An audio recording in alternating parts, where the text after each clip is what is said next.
We are right in the middle of a profound, almost totally invisible shift in our schools and our homes. Welcome to today's Explainer. We're diving into Michael K. Bender's urgently important and honestly fascinating book, Neural Pathways, Not Prompts. We're going to explore exactly what happens to the human brain when we outsource our reading and our writing to artificial intelligence. This is a topic that literally affects all of us, so let's just jump right in. I want to hook you with a quick story from the book. Picture a high school student. It's 11:47 p.m. She's exhausted, staring at a blinking cursor, just trying to grind out an essay on Kafka's The Trial. Now, the confusion she's feeling in that exact moment, that is actually the threshold of genuine learning. But instead of struggling through it, she opens ChatGPT, types a prompt, and in 45 seconds, she has a perfectly polished essay. She submits it, and on the surface, hey, no harm done, right? But Bender points out a terrifying reality here. She has an answer, but she has not learned to think. And that leads us to a really provocative question. Why think when AI can answer? It's super tempting to just brush this off as an academic integrity issue, just a fancy modern way to cheat. But Bender's research elevates the stakes completely.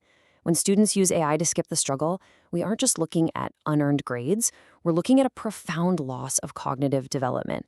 They are literally starving their brains of the exact practice required to build a human mind. Prediction versus real thinking.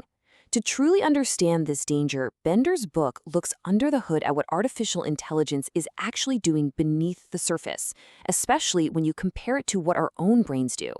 There is a stark contrast here. Think about AI text generation. It's smooth, it's sterile, it's mathematically predicting patterns based on its training data. There are no stakes, no consciousness, no lived experience. But authentic human writing, that is messy. It involves meaning-making, emotional stakes, and a lot of iterative struggle. Humans actually discover their authentic voice through the sheer act of writing. AI just recombines data. It mimics the surface features of thinking, but it completely misses the underlying cognitive process.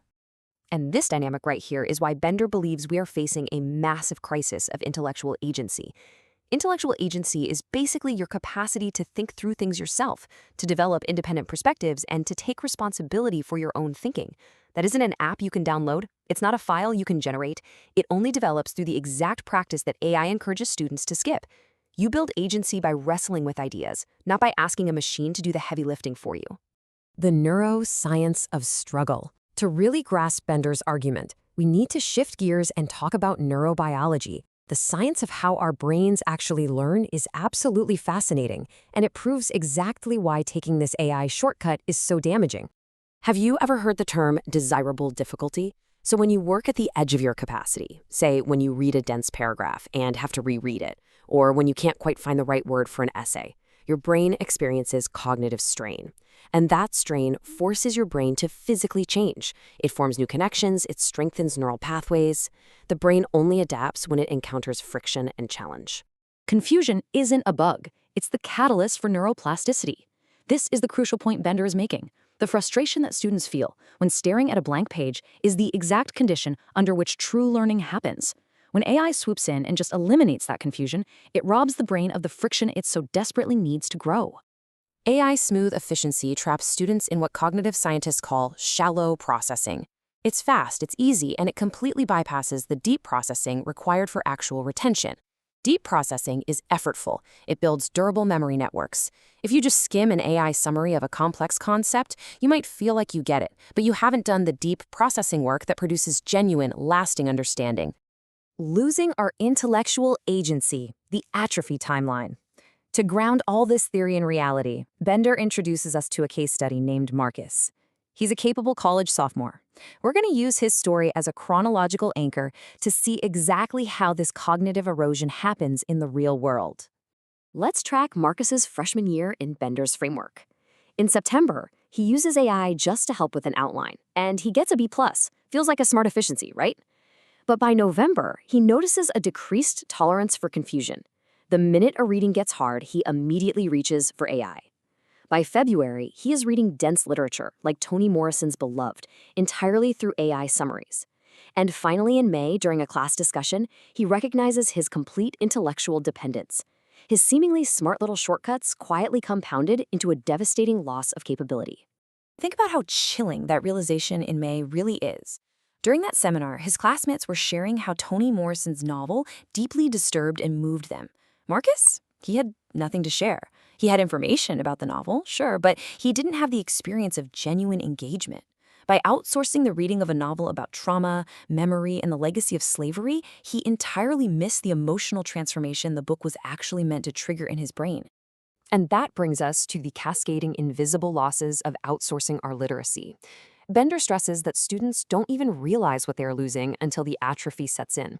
They lose their attention span and their capacity for deep focus. They lose their tolerance for difficulty. Their authentic voice becomes totally generic. Their intellectual confidence plummets because deep down, they know they're dependent on a machine. And perhaps most alarmingly of all, they lose empathy and social cognition. I want to zero in on that empathy piece for a second. Cognitive psychology shows us that reading fiction builds something called theory of mind. It's your brain's ability to understand other perspectives and motivations. When you read deeply, you have to mentally inhabit other people's lives. So by using AI to summarize novels, students are actively starving the neural networks responsible for human empathy and connection. They are quite literally losing the ability to understand each other. Protecting the human mind, a call to action. The crisis is very real, and the stakes are undeniably high. So, for the final section of this explainer, we're moving to Bender's actionable solutions for reclaiming genuine literacy. How do we actually protect the human mind in the age of AI? Bender lays out some pretty clear directives that parents and educators must take. First, we have to embrace productive struggle. We need to teach students that frustration is actually a good thing. Second, we absolutely must avoid AI for the heavy cognitive lifting, like thesis generation and deep reading. And third, adults need to model genuine intellectual engagement. If we want kids to value reading and thinking, they have to see us doing it too. He establishes some hard boundaries here. AI must be avoided when generating thesis statements, when summarizing texts instead of actually reading them, and when articulating initial drafts. These specific tasks are the irreplaceable cognitive heavy lifting required to build a human mind. Because think about it, if you outsource the first draft, you outsource the discovery of your own thoughts. Efficiency and high grades achieved through AI assistance are hollow. Bender forces us to fundamentally rethink academic success here. A lower grade, say a B or even a C, that is earned through genuine struggle, confusion, and authentic effort, is infinitely more valuable to a student's brain development than a flawless AI-generated A. The grade is temporary. The intellectual capacity you build, that is permanent.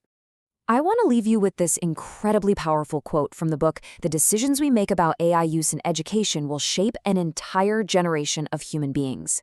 This isn't just about changing homework policies, folks. It is a profound, generational choice about whether we are going to cultivate independent human minds or just surrender our intellectual agency to pattern-predicting algorithms.